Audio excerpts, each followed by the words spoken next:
السلام علیکم ناظرین، نقطہ میں خوش آمدید۔ مجھے سید ابرار ابوالحسن کہتے ہیں۔ آج کی اس ویڈیو میں ہم تذکرہ کریں گے خیر الدین باربروسا کی جنگوں کا۔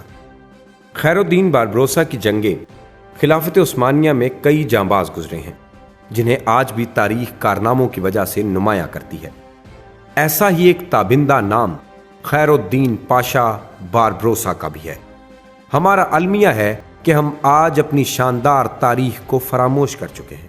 ہم انگریز اور یورپی لوگوں اور ان کے کارناموں کو تو جانتے ہیں، مگر اپنے مسلم جانبازوں کی تاریخ کو بھول چکے ہیں۔ باربروسا کا نام ہم نے انگریزی فلموں میں ایک بحری قزاق کے نام سے سنا ہے، مگر حقیقت میں یہ کردار اپنے وقت میں سمندروں کا بیٹا کہلایا جاتا تھا۔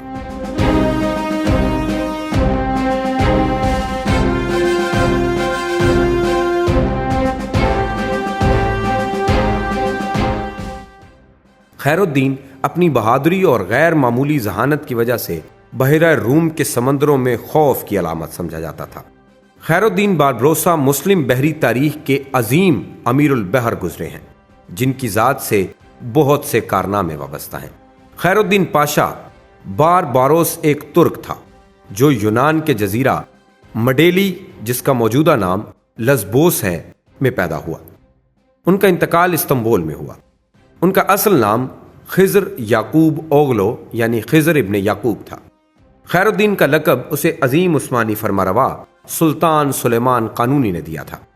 باربروس کا نام اس نے اپنے بڑے بھائی بابا عروج، جو عروج رئیس کے نام سے مشہور تھے، ان سے حاصل کیا، جو الجزائر میں ہسپانیوں کے ہاتھوں شہید ہوئے تھے۔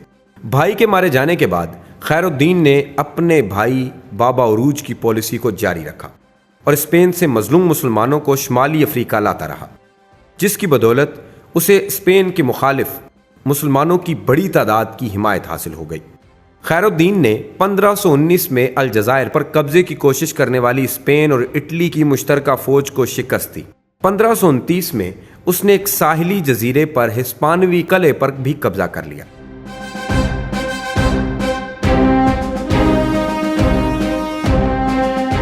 1530 میں انڈیریا یا ڈوریا نے باربروس کو شکست دینے کے لیے حملہ کی کوشش کی، لیکن باربروس کے بحری بیڑے کی آمد سے قبل ہی وہ ڈر کر فرار ہو گیا۔ 1532 میں سلیمان اعظم نے عثمانی بحری بیڑے کی تشکیل کے لیے بارباروس کو استنبول طلب کیا۔ سلطان نے بارباروس کو بحیرہ روم کا ایڈمرل پاشا اور شمالی افریقہ کا کمانڈر ان چیف مقرر کیا اور بحری بیڑے کی کمان اس کے سپرد کر دی۔ بارباروس نے سب سے پہلے جنوبی اٹلی کے ساحلوں پر حملہ کیا اور 1534 میں تیونس پر قبضہ کر لیا، اور خفسی سلطان مولائے حسن فرار ہو گیا۔ مولائے حسن نے اپنی سلطنت دوبارہ حاصل کرنے کے لیے چارلس پنجم سے مدد طلب کی، اور اسپین اور فرانس کی ایک عظیم فوج نے 1535 میں بونے اور مہدیہ سمیت تیونس بارباروس سے چھین لیا۔ 1537 میں لطفی پاشا اور بارباروس نے جزائر آیونین اور جنوبی اٹلی کے خلاف ایک زبردست عثمانی فوج کی قیادت کی، اور بارباروس نے سلطنت وینس سے کورفو چھین لیا، جس پر فروری 1538 میں پاپ پال سوم نے عثمانیوں کے خلاف اتحاد تشکیل دیا، جس میں پاپائے روم، اسپین، رومی سلطنت، وینس اور مالٹا کی افواج شامل تھیں۔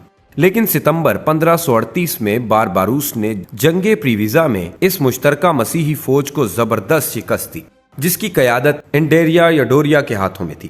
اس فتح کی بدولت بحیرہ روم میں اگلے 33 سال تک ترکوں کو مکمل برتری حاصل رہی۔